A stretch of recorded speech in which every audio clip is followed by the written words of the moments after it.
in personal training certifications and things of that nature, because I don't think that'll mean anything to you. So when I call it tonight, I called it types of training programs.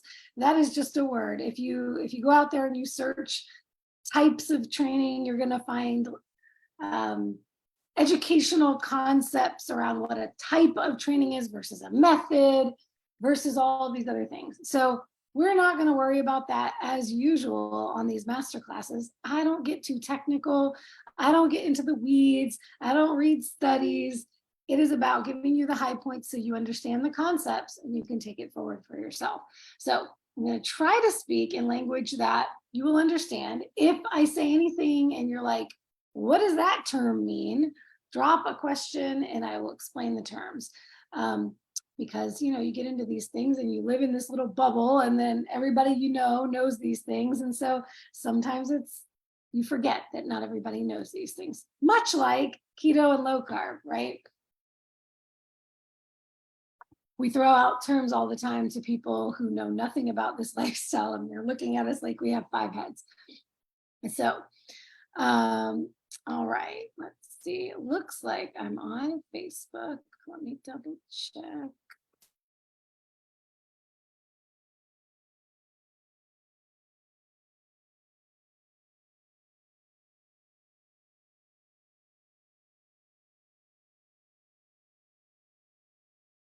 Okay, let's see. Here's the comments.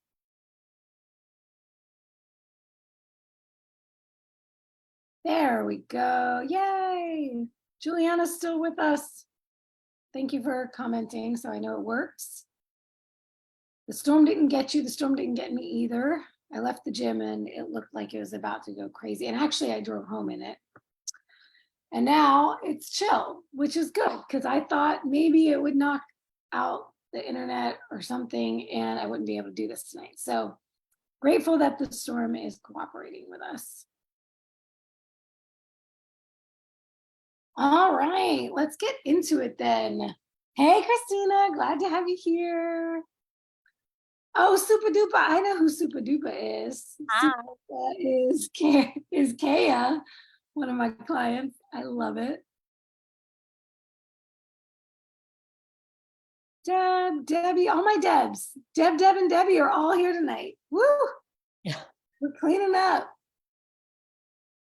And 2 Christinas. This is awesome. It's like everybody just came out in droves tonight. All right. Types of training programming or programs. What do I mean by that? I'm going to go, everything that we talk about this month in this training series is all going to be, let me just kind of frame it up, specifically how we train in bodybuilding to get physique results. Because I know that you are all here because you want to learn how to get that body that you want. So I'm not going to confound it by talking about powerlifting and talking about endurance athletes and other sports. In general, like I mentioned when I said, if you were to search types of training out there, you're going to find like educational concepts, and they're going to be talking about the wide world of fitness and the different types of training for different modalities, for different sports, for different goals. The goal here, my goal, and the goal that I want to help you all with is building the body that you want. How do we sculpt this masterpiece out of clay in the bodybuilding space, whether it's bikini, figure, physique, men's bodybuilding, the concepts of how we are able to say, okay, this is the look I want, and then we train for that. And we actually are able to create these dimensions that you see on stage that is different than what you might see from an endurance athlete, a marathon runner, a swimmer, a CrossFitter, anybody in different sports. If you notice, in different sports, they have different bodies. Sometimes that is partially driven by the fact that particular body types are kind of more drawn to a sport. But a lot of the time it's because of the way they're training, develops their body in that way. And so bodybuilding training has been established to create the dimensions that we want, or the ratios as we call them in bodybuilding. So I'll be talking about how bodybuilders train. There are lots of different ways that bodybuilders train. And so as we get into each of the different topics each week, I'm going to get into like different sides of training. And if you were to put a program together, you can follow the things that I teach you in this series, and you could work on putting together your own program to build the body that you want. So that's my ultimate goal with this. Basically, what I'm going to be teaching you is when I get a client, the things that I'm considering when I put together a custom program for them, the kinds of questions that I ask them, the kinds of things that they need to, I need to understand about them. That helps me make decisions about what I'm going to put into their program. So that's where all of this is coming from. All right, so tonight I wanted to start, and I wanted to, let me see if I can find the comment, because I want to give her credit. The person who inspired this topic. You know what, Debbie, you might remember who it was, because I know you commented underneath it. Wasn't that far back, just a few days.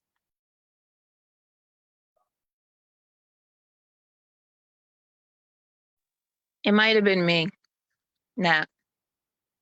Was it you, Deb? Yes. I thought it might have been one of my Debs. I was like, I think it was one of my Debs. It was me. Awesome. Well, thank you, Deb Tasker, for asking the question. It was about circuit training, right? Circuits versus. Well, so I didn't know like the term, right? So yeah, Right. so I put my own training schedule together, and I'm like, well, does it make a difference if I do it 1-1-1 or 1-2-3? Yes. Yes, so thank you so much. Yes, it was Deb who asked the question. And I love it, because this is why I was like, what am I going to call this? Because if you don't know the terms, you don't know the terms, right? So it's not going to mean anything to you. So I'm so glad that you went out and asked the question. And ladies, this is what I love to see. Ask the questions, even if you think like you don't even know how to describe it, because she got the point across and I knew what she was trying to ask about. So never worry if you're going to sound silly or stupid asking a question. You will not. And I promise you, you're going to be helping somebody else out. So the reason I think we have so many people here tonight, and I've already gotten comments about people being really excited about this month, is because these are the questions so many people have. Yes, Christina Abbott said, totally have the same question. Awesome. Okay, so I wanted to start here because of that question. What you see so much out there in a lot of programs out there. The first program I ever purchased before I ever worked with a coach, when I was doing my very first bikini prep, I bought a program from an IFBB Pro, and it was a phased bikini, specific bikini bodybuilding program for a prep, for a cut, for stage. And she had different phases or stages in the program. It would be like, you're doing this program for 4 weeks, and then you're going to switch to this program. And so she did it in it was a 12-week, 4 weeks at a time, and it switched up the type of training. So I wanted to talk about types of training because of this. What I saw in that program and some of the things I've learned along the way, I do not program that way for majority of my clients. And so now I have a different way of doing things. And it's because along the way, it may have worked for me, but I now know what might work better. Because if I were to go back and do it all over again, I would have done it differently to get the results faster. And we all know we want the results faster. Everybody always wants results faster. So if we can be optimizing our training style to get the absolute best, most maximized results we can, that's going to mean it happens faster as well. So that program incorporated circuits, a lot of circuit work. It wasn't in every phase. And so the things that I talk about tonight, I'm going to get into all the different types of sets. And that's really what a circuit is. It's a type of set. And kind of backing up from that, I'll explain kind of some simple concepts in resistance training. So basically the overarching title you could call the style of bodybuilding or style of training that would be used by a bodybuilder would be hypertrophy training. Hypertrophy basically means building muscle. We're training to build muscle. to build the size of the muscle. You're going to gain strength with that as well. And although you may hear it called strength training, it is kind of another word that's interchangeable. You'll hear strength training, resistance training, hypertrophy training is getting a little bit more in the weeds, but usually you're going to hear it called weight training, strength training, or resistance training. Essentially, it's all the same thing. You can get a little more granular in that, and I will as we get into another masterclass about number of reps and those kinds of things, because the rep ranges change a little bit if your focus is strength versus power versus hypertrophy versus endurance. But tonight we'll focus on the set part of that. So hypertrophy training or strength training or resistance training, it's what you're doing with body weight, bands, weights in the gym, machines, anything that's creating resistance that you have to push or pull against. We'll have a whole class where I'm going to talk about exercise selection and equipment. But putting that aside for now, I really want to start just talking about essentially the biggest difference that you'll see. I see out there more than anything circuit training. Circuit training is the kind of thing that almost any gym class that you join, they're going to be doing some kind of circuit training. Or you can go into a gym and like they'll have, for example, the Planet Fitness is really famous for this, but a lot of other gyms have that as well. They have a whole section with all of these machines, and they have a little timer, 25 minutes, 30 minutes. You can go through and do each machine in that section, and you're doing circuit training and you're hitting your whole body. So that's essentially, we'll talk about what circuit training specifically looks like and how it can look different. And then I want to talk about how bodybuilders typically do it. And there are lots of other different types of sets other than circuits that bodybuilders use. What I advised Deb was absolute best, especially for the exercises she shared with me that she was doing, heavy compound exercises. When we talk about compound, we're talking about the big lifts, squats, deadlifts, overhead press, chest bench press, things like that. Those are big compound movements that are taking, we call it compound because they're taking multiple muscles and they're all working together, different muscle groups, and a lot of your body is put into those exercises. So when you're doing big, heavy compounds, I advise Deb not to do that in a circuit fashion, to do what I call straight sets. And that would be, you're going to do your squats and you're going to do 8 or 10 or 12 repetitions. And then you're going to take a rest. And then you're going to do another set of 8 to 10 to 12 to 15, however many repetitions. You're going to take a rest again, and you're going to do that. Typical sets, number of sets in a workout would be anywhere from 2 to 6.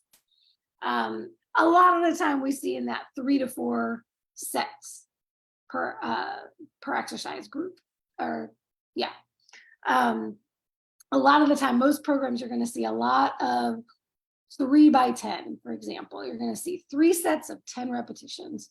It's a very common thing you see out there. 3 sets of 12, 3 sets of 15. And when it's written on the sheet like that, you have an exercise and you have 3 by 10, for example, that is expecting you to do a straight set. So you'll take your rest times in between each set and you're not going to move on to another exercise. That is going to be the most maximal, most optimal for muscle gains. When your main goal is to gain muscle. And it'll be very beneficial for strength as well. So there are lots of other ways we do that, but typically if I'm in a building season, everything I do is going to be straight sets, every single exercise, every single workout. In an ideal, I mean, this is amazing, but in an ideal world, like this is going to take time, right? It takes time, because if you are lifting as heavy as you can, which is the goal, you want to always be trying to push for a little bit more. All the ladies in my shred know I always talk about that. Are you doing enough? Can I do more? Should always be the question. Can I push for that next weight or one more rep? Anything to kind of keep that intensity up and be progressing. And I think one of my master classes I will do entirely about progressive overload, which is basically the concept of doing a little bit more every time. Trying to do a little bit more so that you keep your body progressing, you keep the muscle building happening. There are lots of different ways to do that. The ones that are most common that most people are aware of is adding sets, adding reps, or adding weight. Usually we're always thinking about getting to that next weight. But you can do that by adding reps, or even by adding volume, adding additional sets. There are a lot of other ways though, and so I'll break that down. I've broken it down on a Q&A, on a training Q&A before, but it's kind of hidden in there, so I want to do a whole master class on that. Or if we get to it tonight, I may even be able to talk a little bit about that tonight. Christina, do you have a question? You're muted. Okay. Oh, So, there you go. yeah. Hi. Hello. So my question is, if you're doing like that, so I'm doing some different workouts different from a program, and it's more or less like total body instead of just like one day legs. But then there on other days, there's like focus days. So you pick a body part that you want to focus on and do certain exercises just for that particular body part. But on the days that I'm doing like total body, right? Is that better than just focusing on, let's say, like a leg day or, you know, shoulders, or is that better to do it that way as like a total body workout? And then my other question was, when you're focusing on trying to get like leaner, right? Is it better to add sets, add reps, or add weight? Like, because I am getting stronger, so I am in that like progressive overload mode. Like when I see I'm getting to like, let's say 10 reps, now I'm like increasing the weight. So I'm anywhere between 6 and 8 reps. Okay, So great. is it better to increase the weight or increase the sets, or like, I'm not really sure like how to do it. Okay, great. Do it the right way, that's all. Yeah. Two really great questions. The first question I'm actually going to do a whole separate masterclass on, because that is another really popular, very common question about body part splits versus full body workouts. One is not better than the other. It just is going to depend on some factors. So like, as I mentioned, I ask a lot of questions to my clients to understand what is going to be best for them. And so at certain times, one may be better for you. At other times, another may be better for you. The first question, I'll just give you this teaser right now. The first question I ask clients to determine the schedule of their training, so to speak, right? How many days are we doing? Frequency, duration of the workout, and what type of split I'm giving them. I ask them what their schedule looks like. What are they capable of doing on a consistent basis? Because the number one most important principle of training is you have to be consistent to get results. If you're not going to do it consistently, it's not going to work, just like a diet. It's not going to work if you're not consistent, right? So the first question is always look at your calendar. How much time can you devote each day? And how many days in a week can you devote to training? That's going to really be the answer. The first answer, or the first thing that's going to tell me which type of split is going to be best for this person. If you only have 3 days and you can work out for an hour each day, 3 days a week, I'm going to put someone on a full body program, most likely. There are other 3-day-a-week programs you can do, like a push-pull legs. which I might also consider, but I'm also going to consider their goals and all of that. But the first thing is always how much time and how many sessions a week can you do? So 2 full body workouts sure is better than doing 1 day of legs and 1 day of upper body if all you have is 2 days a week, for example. Okay, and on the second question, it was about, remind me, what was the second question? So if your focus is obviously to Leaning out. right? So is it better to add sets, add reps, or add weights? Because I am adding weight. Okay, so leaning out has nothing to do with training. Okay. Okay, your diet is going to get you to lean out. If you're training, so the goal of training at any point in time, whether you're focused on building, whether you're focused on getting leaner, whether you're maintaining, whatever you're doing, training is never about fat loss. Training is always for muscle preservation and muscle gain. Okay. So, so that just to clear that up, number one, and number two, always be aiming for what you're capable of. Sometimes you're going to be able to lift more weight. Other times you're not going to be able to get to that next weight. So then the goal would be add reps until you can get to the next weight. Adding sets is adding a lot more volume overall. So adding sets is something I'd be more careful about. You don't want to be doing like adding sets every week, right? Every week you can aim to add weight or add reps. But adding sets is something you would want to do midway through a program or after when you're getting into a new program. You might do a program with more volume, because think about it like this. You can't add sets forever. Right. That's true. Otherwise you'll be in the gym 24 Yeah. You'll be in the gym forever. Right. Yeah. That's And your body's not going to be able to recover from that. Yeah. So 2 concepts I shared with my shredders that I'll share here. When you're thinking in general about a training program. One is called minimum effective volume. It's like minimum effective dose when we're talking about medication, supplementation, things of that nature. Minimum effective volume. You want to be able to do the least you possibly can to get the most benefit from it.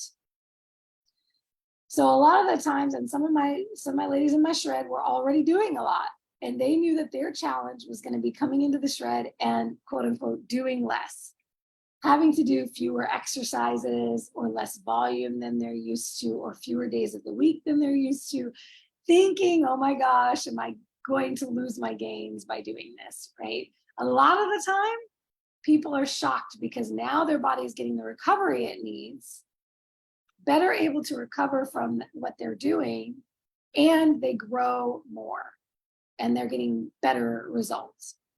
And they're not as exhausted and they're not dealing with all of these overtraining signs that they might have had before. So less is more, essentially, is that concept of minimum effective volumes. That's MEV. And then we have the other side of the equation, maximum recoverable volume, MRV. And this is where the recovery piece comes in. What is the most you can do and still recover from?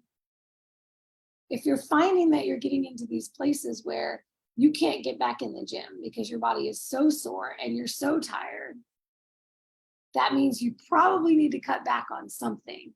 It might be the volume, it might be the frequency, it might be the intensity, or the duration of your training. Any of those, and those are the big concepts of training is frequency, intensity, volume, and duration. So that's where we get a lot of, could be overtraining, could be undertraining. If you're not getting results, it's probably one or the other. All right. Mary, did you have a question? Yes, and I know I don't have enough knowledge yet for the right questions or whatever. Okay, Anyway, I will decipher the code.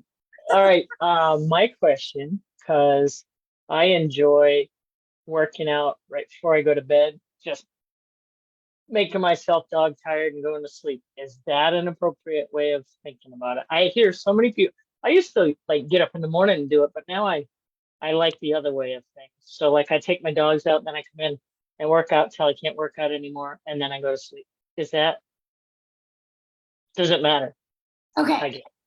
Yeah, this is a great question because this is very individual to the person. So if you're able to, if you feel that kind of like, oh, now I'm exhausted and I'm ready for bed, and then you're able to get to sleep and you sleep well and your sleep quality is good and you wake up feeling rested, fantastic. And this is the other thing with bodybuilding training that is different from endurance training and HIIT training and that kind of, when you're doing intense cardio, it can have an energizing effect that, and it has an afterburn effect. So it could get your adrenaline up and get it to the point where you now cannot go to sleep. Some people experience that as well with weight training. And for those people, that would not be a good idea. If it's negatively impacting your sleep, if you find that you're wired afterwards and now you need more time to wind down, I know a lot of people who that's the case. If that happens for you, don't do it at night. But in your case, it sounds like it's working out pretty well for you. Well, that's the part of the puzzle I'm working on with the PMR, because if I'm dormant, not moving, and mobility is the issue. So if I work myself out, I'm hoping that this will push the muscles and the joints to be exhausted, so that maybe it'll get me a little longer sleep, a little more quality of sleep, because you get wakened up at 3:30 or 4 in the morning if you're down too long. So like 5 hours, Yeah. 5 hours, your body wakes up. Well, actually your joints wake up and they wake the rest of you up. But so that's where I'm trying to tweak all these little things. So I'm going back to that to try and see if that still works for me. So it's been terrible because I've been waiting all day to get my sets in, but now I get to do it afterwards. But well, you might be a perfect candidate for what we call two-a-days in the bodybuilding space, which is basically moving more than once a day. And this is another concept too, that what you can do, and I happen to know what program Mary's doing right now, so this would actually work for you, or could work for you, is you can break up your workouts into 2 or 3 sessions a day instead of just 1 session a day, not adding more work, but just if you're on, let's say, a full body program, like Christina mentioned. I mean, I happen to know that Mary is on a full body program. Those can take a long time to get through. You're working your whole body. And for my busy people who are just trying to find ways to fit it in, or in your case, Mary, I think this could work perfectly for you, is split it up and do a morning session and a night session, or split it up into 3 and do a morning, afternoon, and night. There'll be shorter sessions. You can basically take, some of the exercises and just split up the exercises, so you're splitting up the whole routine. The key with that, I think I might have answered this or talked about this on a previous masterclass. The key with that is that if you're having to warm up from cold each time, then each time can take a little bit longer. So now it's going to might be, instead of 3 15-minute sessions, it might be 3 20 or 25-minute sessions. And also the fact that you have to make sure that you're working with enough intensity when you're doing it that way. Because I know you can kind of, when you're doing it all in one, kind of get into your groove and then you're going. And so if you're one of these people where you might start and it takes a while to get into a groove, then splitting it up may not work as well for you. So once again, all of these things are always very individual, but these are some concepts that can work for people if they need them. Would I get the same benefit? So if I work so I might try this on Wednesday. So if I work each set to as much as I can go all out so I'm doing, like, right now you have me at 3 sets. So I'll do 1 set in the morning, 1 in the afternoon, 1 at night. And what I would do is just work each one to exhaustion kind of thing. Failure, is that what we call it? Yep. Okay.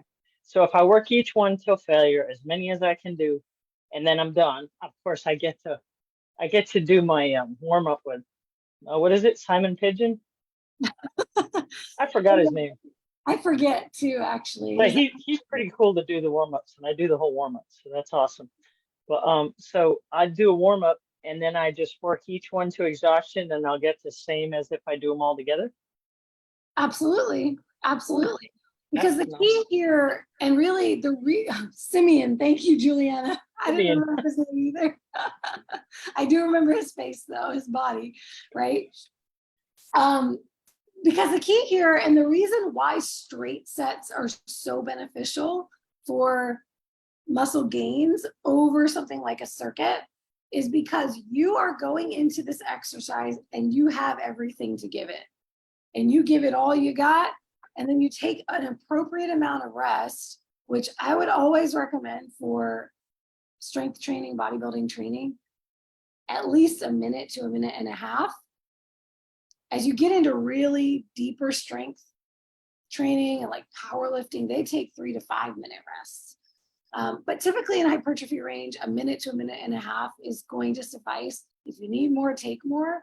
Because if you're out of breath and you're trying to get into the next exercise, you're now limiting your ability to push and give it all the intensity that you need. You're limiting your strength capacity for that next movement.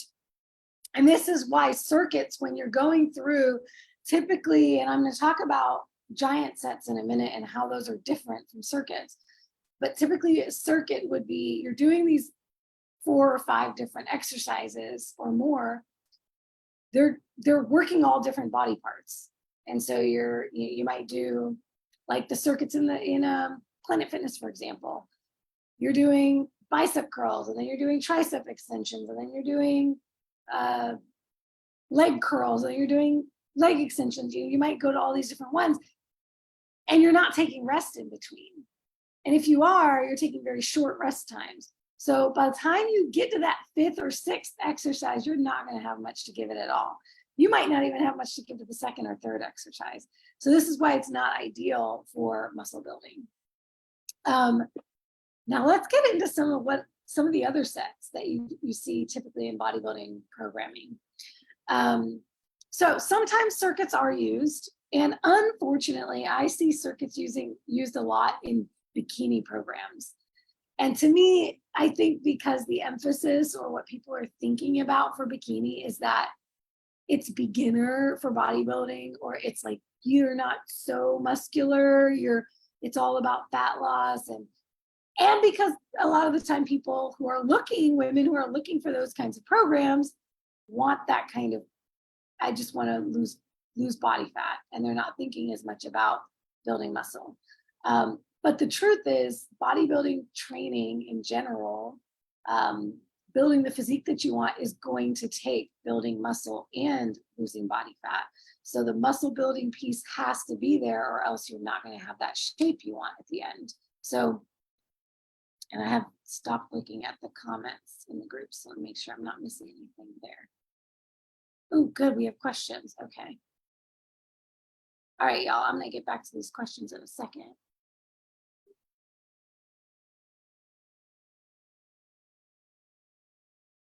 Ooh, okay, there's a great question in here, actually, that I want to answer. Terry is asking, any hints on working on balance? Today, my weight routine included balancing on an exercise ball with keeping hips up with chest work. The balancing was the really tricky part. Okay, so things like whenever you have anything that's forcing you to focus on balance, what your trainer is doing, if you got that from a trainer or if you did that for yourself, is it's for stability. Mostly core stability is going to be engaged. Your core is going to have to engage more whenever you're doing anything in an unbalanced surface. And so exercises, for example, can have different levels of difficulty and different, not just levels of difficulty, but some exercises can be done in an unstable surface, causing you to require more and recruit more core stability.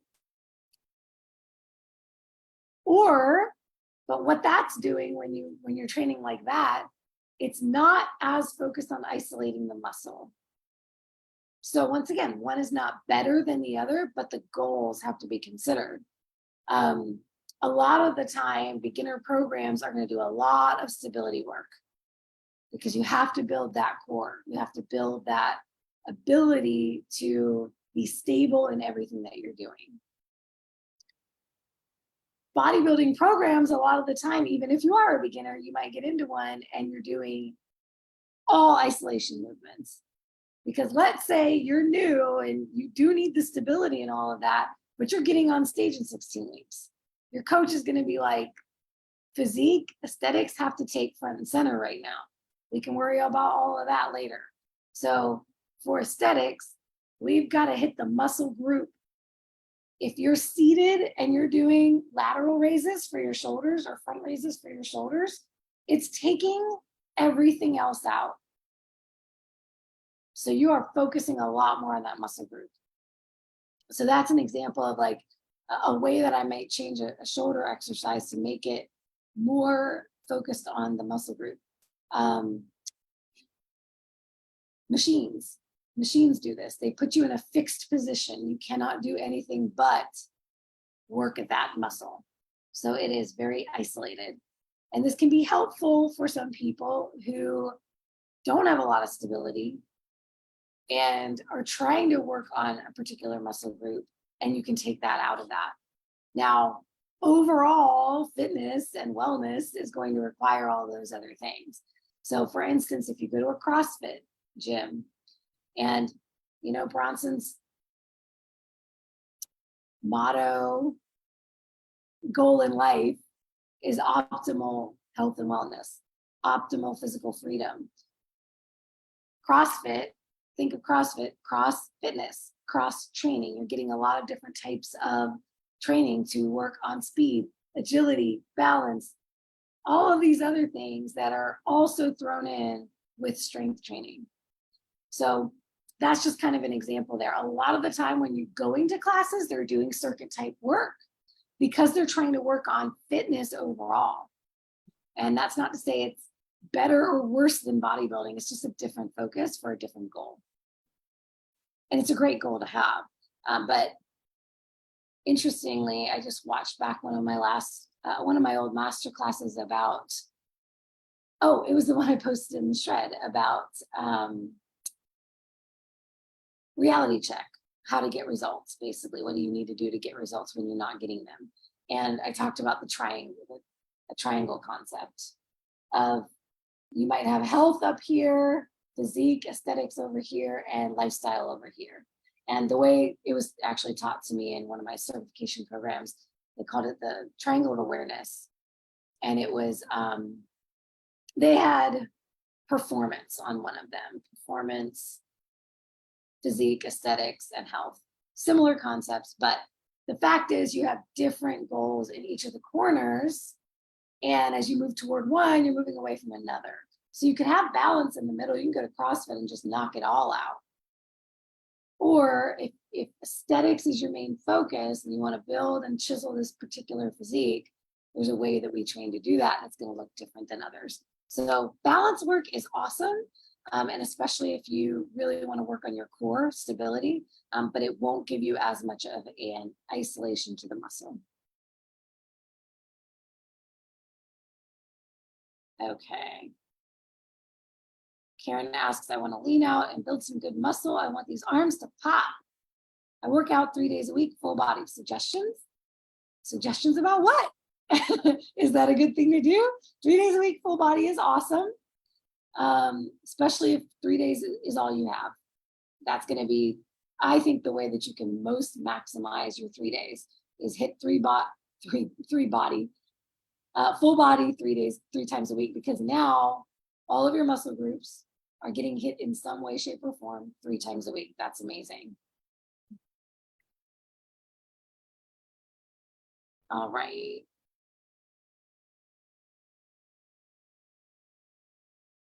Okay. Lots of great questions in here. I love this. Aaron asks, how many different exercises should we do during a specific workout?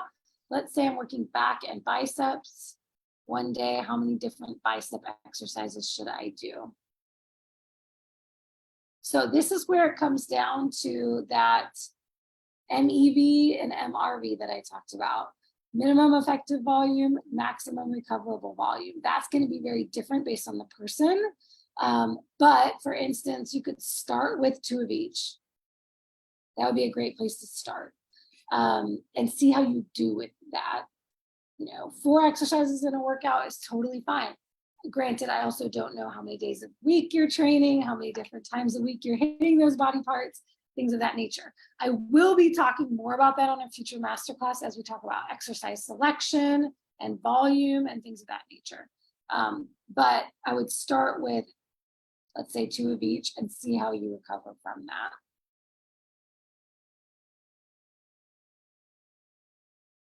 Okay, cool. Caught up there. Awesome. All right, let's talk about some different sets then.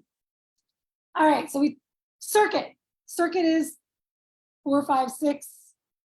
God knows how many exercises depending on where you are, all in a circuit fashion, usually all hitting all different body parts. What you see a lot in bodybuilding, besides straight sets, so I already talked about straight sets, 1 exercise at a time, 3 or 4 sets, however many sets you're doing with ample rest in between. Supersets. My shred ladies all have supersets in their programs. Juliana's giving me a face. Supersets are very popular in bodybuilding. They are going to be less optimal than straight sets for pure muscle building purposes. So why the heck do we use them? When do we use them? Why would you use them? How do we use them? First, there are 2 different ways you can use supersets. You can work on agonist or antagonist muscles. So agonist supersets would be same muscle groups back to back. Supersets are 2 exercises back to back. So you would do, for an agonist workout, for example, you would do, and a really, really great way to do it that actually can maximize gains is to do an isolation exercise and then a compound exercise for that same body part or muscle group. For example, leg extensions, where you're isolating your quads in a leg extension machine or another variation of leg extensions, and then following that up with a quad dominant squat, or any squat for that matter, really. Your back squats, front squats are very quad dominant. You're pre-exhausting the quads with the isolation exercise, and now you're going into a compound where you're hitting them again, but you're also getting that whole complex. So that is a really badass way to do supersets that will maximize muscle gains. A way that you see supersets done a lot of the time in training programs is antagonist. You might do, a lot of times I see this and I use it a lot on my upper body days, my biceps and triceps, for example, on an arm day. Supersetting biceps with triceps. So I might do bicep curls and follow it up with tricep extensions. The thing that's a little less optimal for muscle gains here is that you're pre-exhausting with one muscle group and now you're working a different muscle group. So that second muscle group may not get the same, will not get as much from you as that first group did. A way that you can combat this is 1 week you can start with the bicep curls and then go into the tricep extensions, and the following week you can swap it. Sometimes I do that when I have supersets in my program. I might swap them every once in a while so that I'm starting with the opposite muscle group. So each one gets a chance to be featured first, so to speak. But the reason that we use them in bodybuilding, usually we'll use them in a cut, not in a building phase, which is why in the shred they are there because we are shredding. what happens when you do supersets or trisets or circuits is your heart rate's going to get higher. You're going to burn more calories. It's demanding a little more cardio without adding cardio. I hesitate to say that because I know when people want to lean out, it's like, ooh, let me do the thing that's going to burn more calories. But once again, I have to step back and say, training is not for calorie burn. Cardio is for calorie burn. Diet is for calorie deficit management of energy. Training is not for that purpose. And especially when we're in a cutting phase and we're cutting our calories and we're in a deficit, we need to hold on to and build as much muscle as possible.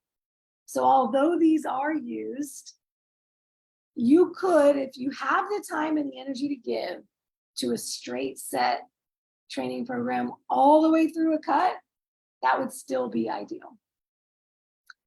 Supersets a lot of the time are also used just because they cut down on the time, the duration of the workout. So it's another reason why we use them in bodybuilding, because a lot of the time in bodybuilding, you have a lot of volume. You know, what I mentioned to, was it Aaron? I think it was Aaron, yes. What I mentioned to Aaron was like, start with 2 of each exercise. In bodybuilding, training for a show, you might be doing a lot more volume than that. You know, at one point in time, my program was insane. It was like 7 or 8 exercises, and it was multiple days a week.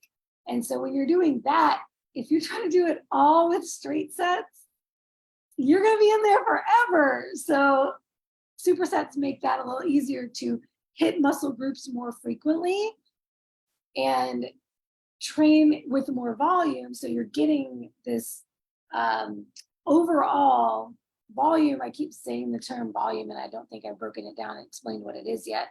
But really what volume is sets times reps times weight lifted. So although you may not be able to get the full intensity and lift as much as maybe you could have if you did straight sets, you still may end up with more volume at the end of the day if you're doing supersets, because you're doing more sets and more reps throughout the week. So it can compensate for the not pushing as much weight. You're not going to get as strong doing that, but you still can build muscle doing that. But I would never have somebody on supersets all the time. It's something that I would cycle them in and out of. So let's say you do a program, 6 or 8 week program, and you're doing supersets. After that, I would take a break and go back to straight sets. And every so often you can put supersets in. Every once in a blue moon, you can throw some circuits in. I do that sometimes for clients where we're at a sticking point with body fat loss, and I don't want to keep taking calories away from them, and I don't want to keep adding cardio. Then I may say, okay, you know what? For the next 4 weeks, we're just going to do circuit training. And it's going to just burn, burn, burn. So these are great little tools you can put in there, but I wouldn't do it as a consistent, regular thing in the training program. It's also something you can do when you have a training program that is straight sets, but you're short on time. And you're like, it's either I have to cut this workout short or I'm not going to get it done today. Instead of cutting out sets and cutting out exercises to shorten your workout, you can superset those exercises you have in there so you can get them all in. And now you're not having to skip exercises or cut down on the sets. So it's a great little tool to have in your tool belt.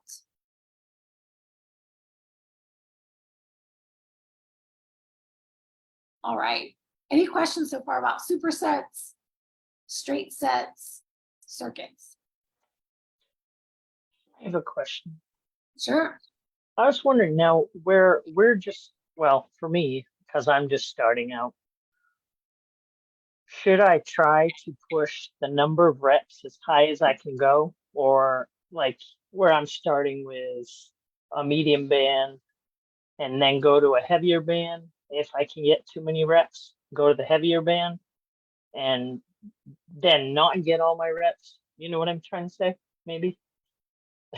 Yes. Okay. So yeah. So start with the reps. and see where you land and keep going. Go as far as you can and see where you land, and compare that to the rep ranges I gave you. If you're going way over and above the rep ranges, it's time to go to the next band. And if you don't hit the bottom end of the range of the reps, that's okay. Keep using that heavier band until you can get to that bottom level of the range.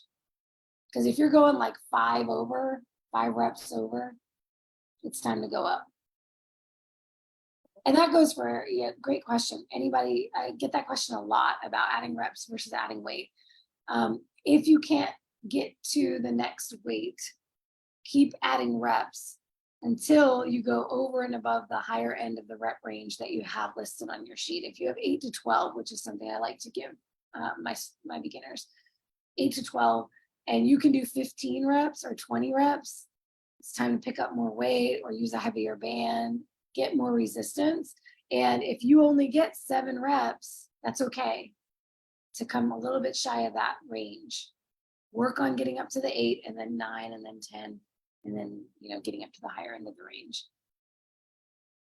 All right, I have some questions in here, I think. Ooh, this is cool. Okay. Christina Abbott, I think you have the first question. Let me make sure I didn't miss anything else. Cool. Yes. Is 30 minutes at each time too short to see gains, especially when you only went 3 times a week? Not necessarily. It depends on the person. If you're just starting and you weren't doing anything before, 30 minutes is going to be great.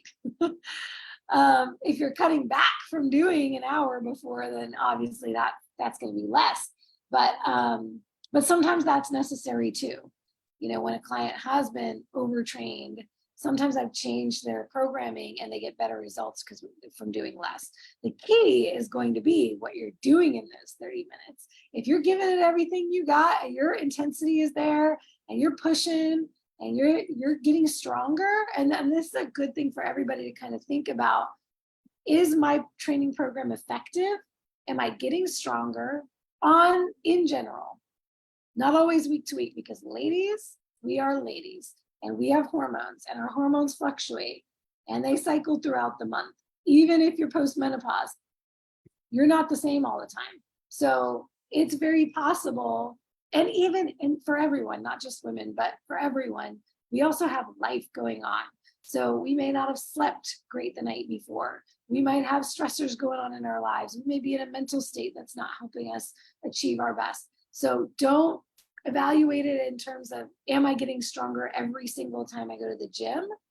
But in general, over the last few weeks, have I been able to improve and increase my weights or do more reps or, those kinds of things.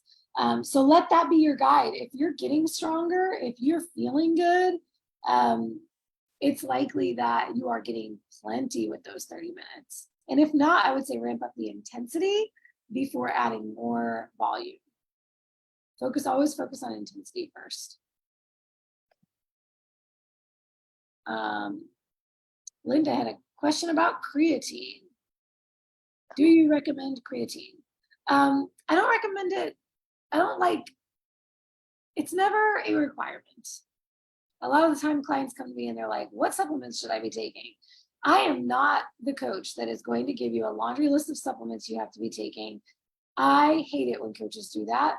I've had clients come to me we discovered later on serious issues because a coach told them to be on a product that had something in it that screwed up their thyroid. So that just drives me crazy. There are almost no supplements I recommend across the board, except for electrolytes on keto, because we need that. In general, any clean eating diet plan, you got to be taking some sodium, magnesium, potassium. But even then, we have to be careful because some people, blood pressure issues, and we have things like that we have to consider. So my recommendations for those things are not the same for everyone either. But creatine in general for everyone, for the most part, it is the most researched supplement out there for sports nutrition. The most researched, so it has been tested, tried and true to be safe. That's not to say that nobody ever has any issues with it. I have had individuals who had issues with it. Very rare, specific things that were happening for them. They were able to pinpoint it to the creatine. So, but in general, it is very safe, very well tested, and scientifically proven to be effective for building muscle, helping with recovery. Essentially, it's an energy transporter. It helps to get the ATP that we need, which is our energy currency. So the key with creatine is that it's not going to do anything if you're not doing enough. So the whole reason we take creatine is to help get that little extra in the gym. So this is why I always say intensity is first. Push that intensity and the creatine will help you push a little bit more, and that's what's going to get you the results. Creatine on its own doesn't do anything.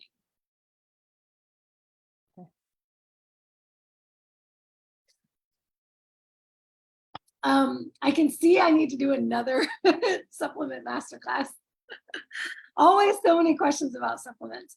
L-carnitine is something that gets recommended a lot in the fitness industry as well. Similar kind of thing. It's an amino acid. The key with all the amino acids we get from our food. And we get creatine from our food too. Creatine is in animal products. Meat is your best source of creatine, natural source of creatine. Most people are not eating enough to get the amount of creatine that can be really beneficial, which is why it's great as a supplement. But all of the other amino acids, anything with an L in front of it, L-carnitine, L-glutamine, L-arginine, all of those, they're all amino acids, and you can get them from your food and protein supplements. So protein, real food is going to be your best friend. Most supplements are not necessary. I don't take L-carnitine. I tried it like once a while back. I had never noticed anything, so I didn't stick with it. But a lot of these things in the fitness industry it's a lot of marketing, and supplements are never going to make up for the basics. So I always say get the basics dialed in first: nutrition, hydration, recovery, and training. Those are the most important. And then supplements are only going to give you just a little bit of edge. All right, other sets. So the most popular straight sets and supersets in bodybuilding. That's what you're going to see most of. There are tri-sets or triple sets, which is same thing as supersets, but now you have 3 exercises. I haven't done much of that. I don't program much of that. It's kind of getting into circuit territory. So I stay away from that for the most part. But something I have been introduced to more recently from my most recent trainer, coach, is giant sets. And this is something I never did before my last prep last year. Not a huge fan of it, and I don't recommend it for most people. This is an advanced method for very well-trained athletes that are now looking for the next thing, because the thing that happens after you've been training for 8 years is that we've got to throw everything at it, because the intensity, the weights, the reps, it's just not working for us anymore the way it'll work for a beginner or an intermediate athlete. You get into advanced territory, and now we start doing all kinds of crazy things. So a lot of the crazy stuff you see out there online is because these are athletes that need to throw the kitchen sink at it to get any kind of gains. So take this and apply this to what you see out there when you're like, should I be doing that exercise? The basics are going to work for years. And the basics always work. Bicep curls, squats, deadlifts, bench press, push-ups, pull-ups, all the basics. I did the basics for 6-7 years. And then we started getting fancy just recently. But what giant sets are like a circuit, but what's different about it is that you're training the same body parts. with 3 or 4 or more exercises in a row. You're not taking much rest in between. So what you're doing is totally exhausting that muscle group. So I had giant sets on my leg days when I started with this coach, and I was like, are you crazy? Is this a misprint? Is this what you want me to do? I was like, this looks like a circuit. He's like, it's not the same thing as a circuit. He really had to explain it to me because I was like, I'm not getting it. But it is completely exhausting. Talk about taking a muscle to failure. This is like the heavy bodybuilding guy kind of stuff. It's trying to murder your body part. So there's a reason why I wouldn't recommend it for most people, but you're doing, all this crazy leg stuff just back to back. It's exhausting. Very difficult to recover from that kind of training. So that's the kind of training I would say you probably see people who are on performance enhancing drugs use. This girl is natural. We didn't have that in my plan for very long. It was like one phase and then we were done. But another type of advanced set that is really cool that you could play with is drop sets. And this is where you're taking your typical 2 or 3 or 4 sets, straight sets, to failure or close to failure. And then on the last set, or it could be the last 2 sets, depending on how much volume you have, you're dropping the weight and you're going right into another set and you're going to burnout. So you're really trying to fatigue that muscle. I like this much better than something like giant sets because it's not, you don't want to do it on every single exercise. A lot of the time you'll do it with 1 or 2 exercises for that muscle group in that workout. Usually it's your last one. So let's say you're doing biceps and shoulders. And at the last exercise for biceps, you're doing drop sets. And you can keep going. You don't have to just do 1 drop set. You can keep going. So let's say you do 3 sets of bicep curls. And on the 4th set, it's a drop set. So you're doing 10 reps with 15 pounds dumbbells. And you can't do any more. You're going to drop those 15s and you're going to pick up the 10s. And you're going to see how many reps you can do. You rep them out until you can't do anymore. You drop the 10s and you pick up the 5s. And now you're going to rep them out until you can't do anymore. That's essentially a drop set. So when you're using drop sets, like I said, I would do it with maybe 1 exercise per muscle group in a workout at the end on the last exercise for that muscle group. It's a great way to just fully exhaust at the end. That's kind of fun. My last phase, my last chamber with my coach was the first time I ever had these in my program, and I was so happy because it was just a fun thing to do. Something called run the rack, and it's very common for shoulders. These were shoulder lateral raises, and we ran the rack. And running the rack basically means you're going to go up and you're going to go down, or you're going to go down and you're going to go up. Easier to go up and then down.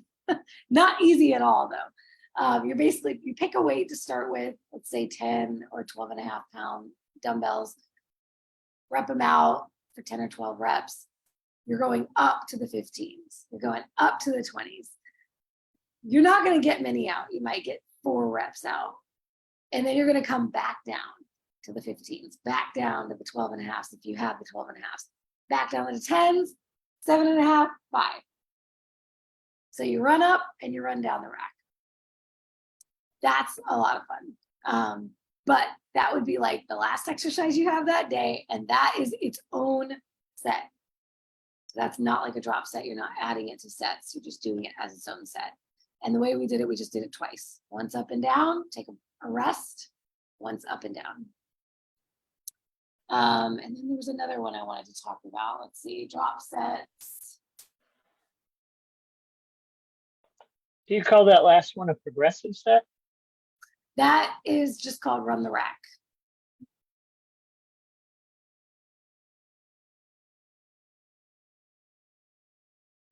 let's see, I think I covered it all. I feel like there was something else I wanted to do. Drop sets. What am I forgetting? I mean, those are the main ones.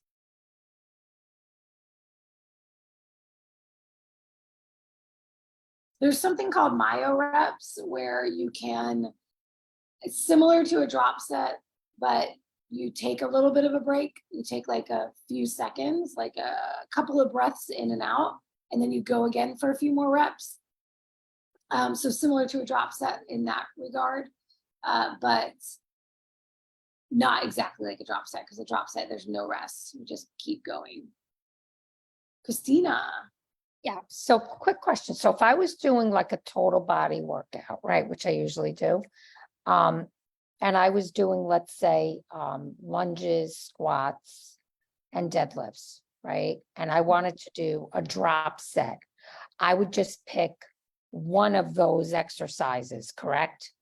To do a drop set for. Correct? Lunges, squat, and what's your other one?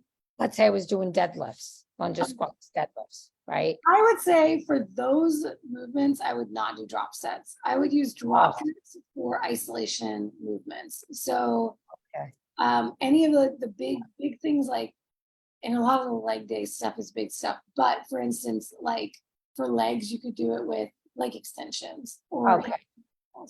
something that's an isolation movement. Okay, so more of like a machine, right? Not necessarily even a machine, but it has to be an isolated movement. So not these big compound movements, deadlifts, squats, lunges. They're requiring your whole body and they're intense. Okay. Okay. Go. I'm glad I asked that. Thank you. Yeah. Great question. Yeah, for anybody else as well. Anything that's like chest, bench press is not something you want to do drop sets on. Those kinds of things require all of your strength, and you can hurt yourself or injure yourself if you're going to that kind of exhaustion with those things. So bicep curls, tricep extensions, leg extensions, leg curls. What else is a really good? Front raises or side raises for your shoulders, things like that. Isolation, so things that are focused on isolating that particular one muscle. Okay. Thanks. Mm-hmm.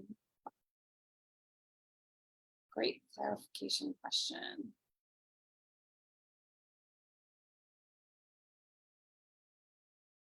Oh yeah, Juliana, thank you for saying. Okay, pyramid sets. Pyramid is my favorite style of training, and it's a, how would you call it? Yeah, a style or method of training. And it's more to do with the way that you're doing the reps within the set. So most of the time you're going to see programs with rep ranges, 10 to 12 reps, 12 to 15 reps, 8 to 12 reps, 8 to 10 reps, things like that. They're giving you a range. I love to use pyramids. Pyramids are a little bit more advanced because you're now asking that person or yourself, you're going to have to be a lot more dialed in with the weights that you're selecting. You have to know your weights, and you're going to be able to really get tightly within exact rep numbers. So with a pyramid, it can either be ascending or descending down the pyramid. Ascending, descending. What Juliana's referring to, because it's my favorite style of training, I put it in the shred, and it is where you start. My favorite way of doing a pyramid is where you're starting with high reps, low weight. And then each set, you're going to lower the reps and increase the weight. So you'll do this for 3 or 4 sets, or however many sets are in your program, 2, 3, or 4 sets. What I love about this is that it kind of builds in warm-up sets. When you're doing, if you were doing really heavy sets, for example, like not hypertrophy range, but strength range or powerlifting range, we're talking 1 to 3 or 5 reps. If you were just going to go right into a 5-rep set, you could get hurt. So you can't just do that. You can't go right into your working set and lift the weight you lifted last week for 5 reps. Or even, let's say you're on that lower end of the hypertrophy range, so you're pulling 8 reps. If you just go straight to trying to beat your last best weight for 8 reps, you could injure yourself if you're not warm. So typically what you'll have to do if you're trying to do that is you got to do some warm-up sets first. And this is something I'm so glad you brought this up, because I didn't plan on talking about this tonight, but it's a good thing for people to know. The best way to warm up for weight training is to warm up with the exercises you're getting ready to do. So I usually like to have clients do some sort of cardio for 3 to 5 minutes just to get their body warm. And then what you want to do is just do that exercise without any weights, or do that exercise with the bar. If it's a barbell exercise, just do it with just the bar, or really light dumbbells, or bands, or body weight. I love to be quick with my warm-ups. So if I'm doing shoulder day, I might just, do some shoulder isolation movements without any weights in my hand and just focus on the mind muscle connection, or rotate my shoulders. We should do a whole one on warming up and mobility. I probably should do a whole one about that. But typically you're going to need some warm-up sets. So before you go to lift your working weight, you got to do some lighter weight to get ready for the movement. And it's a great thing to do. With pyramid sets, it kind of already has that in there. Because if you're starting with 15 or 20 reps on the first set, you're not going to be able to do much weight. You're going to have to go really light. And that's pretty much your warm up. And then you can go into the next set that might be 15 or 12 reps, the next one that might be 10, and the next one that might be 8. And now you're able to work your weight up each time. And you look at what you did last time and you say, okay, I did 15 reps at 15 pounds. Okay, this time I'm going to try to get to 16 on that first set. 16 reps at 15 pounds. Or, okay, now my next set, I'm going to go for 12 reps and I'm going to go for 20 pounds. And so you can always be I think it just kind of lends itself to thinking about that progressive overload. And then, so the other way to do that would be to start with high weight and low reps, and then lower the weight and increase the reps. I don't like that way of doing it. I think that's better for advanced lifters who are focused on strength, because now what you're going to have to do is do warm-up sets before you start that. So now you're doing a whole lot more sets and it's taking a whole lot more time. So it's another reason why I love pyramid. Can you break these up, Nat? Can you like interchange these so that one week I'm doing pyramid, another week I'm going straight, another week I'm doing that, or should you limit the variety that you're doing? Yeah, I like to program clients for about 6 to 8 weeks at a time, unless we have a reason why we have to go fewer weeks on a program. If they're going on vacation and I give them a band program for 2 weeks, or a body weight program for 2 weeks that they can do while they're traveling, or like I said, when I throw in circuit training, I usually do that for a shorter period of time, maybe for a 4-week period. But whatever that period of time is, that you're doing that program, pick your style, and that's the style you're training with. So you'll have it planned out. Which ones are going to be supersets? Which ones are going to be straight sets? You can do pyramid style training with any types of sets. Okay. So when I'm programming, I might have clients doing straight sets for some exercises, plus have a superset or 2 in that same workout with different exercises, and all of it is using a pyramid style. Okay. And sometimes I'll do on some exercises, I do like ranges better, particularly some cable exercises. I love to do ranges for those. And then a person can really kind of see where they're at with that, because the pyramid really has to be so much more tightly controlled. I like to do that I especially like to do pyramid for bigger lifts. Your squats, your deads, all of your compound lifts. I love to do a pyramid for that. Sometimes with the isolation exercises, that's where I'll go more of a range. Glute kickbacks on the cable machine, 10 to 12 reps, or 12 to 15 reps or something. That's not as necessary, but you can do pyramid with that too. Okay. Cool. Yeah. Thank you. Sure. And then to throw one more thing out, because I just threw this at my shredders this week, in those who are in the intermediate advanced program, burnout sets. These are not separate sets like a straight set versus a superset versus a giant set. These would be added on to the end of the sets you're already doing. So much like a drop set, this would be like another option to add on as your last set. Similar but different to drop sets. Do one or the other, don't do both. But you could add a burnout set.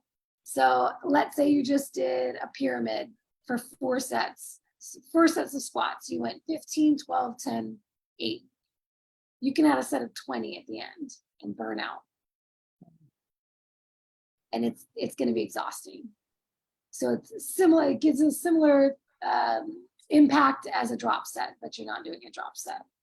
And that's the way, Christina, you could use it with the compound movements. Okay.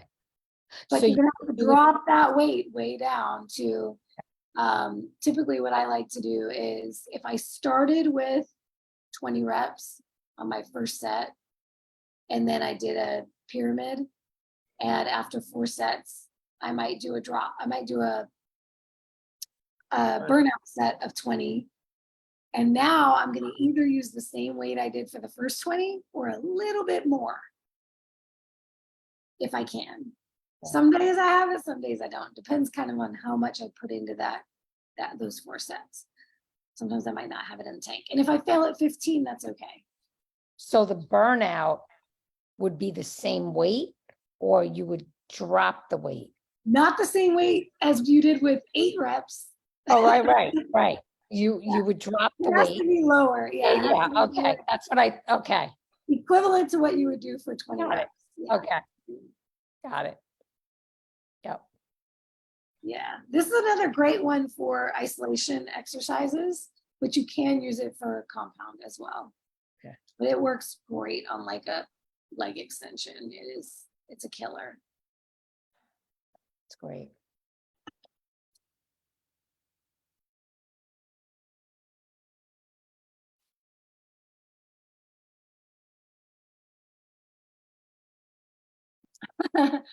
Okay, I said, I know what I'm asking for my birthday. Heavier weights, bands, and kettlebells. Wait, Mary, show that again. What was that? I missed it. Woohoo! Oh, check that out. Oh my gosh. Oh, I'm gonna cry. That's There's awesome. all the ladies' names on it. Oh my gosh, did you post it in the group? Take a picture. Not yet. I will. Oh, that's so sweet. Well, that's awesome. I love it. Yeah, I gotta go to work out now. I'm Oh. gonna go get tired and then let my dogs out and crash. And I hope that works. Yes, go cry. Thank you, ladies. Thank you very much, Nat. Thanks for being on. It was good to see your face. Yes, have a great night. Thanks. Love you guys. Bye. All right. I think I covered it all for this one because we're going to get into a lot of this. Some of the stuff we talked about here, we're going to go a lot deeper on other master classes about, like I said, exercise selection and equipment, how to set up like a week of training. This was more of, okay, that 68 week, we call them, I'm not going to get into the technical terms because it doesn't matter, but it's the program you're going to follow for 4, 6, 8 weeks at a time. That's how you figure out, you make your decision about your sets, your methods, let's say, the way that you want to set that up. We'll talk more about reps, number of reps for what you're trying to accomplish, how to select weights for yourself, how to select your exercises, equipment, scheduling, the body part splits, all this stuff we'll get into in a future masterclass. So hopefully you get the set piece a little bit more and got some other great questions answered. Let me see if there's anything in the group before I hop off. Good. I think I covered every question in there. Awesome.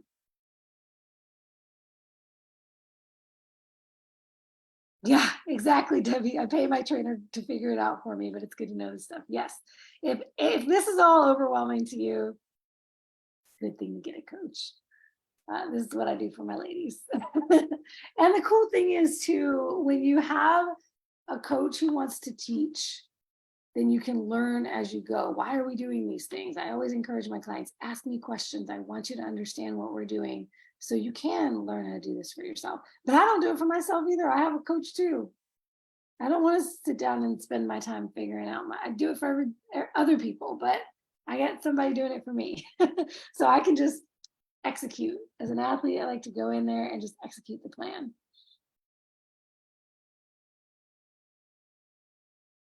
Yes, yes. All right, ladies, this is great having you all here. Thank you for your awesome questions. Keep them coming, and I will see y'all next week for the next dive down the rabbit hole. Thanks, Nat. Good night, everyone. You.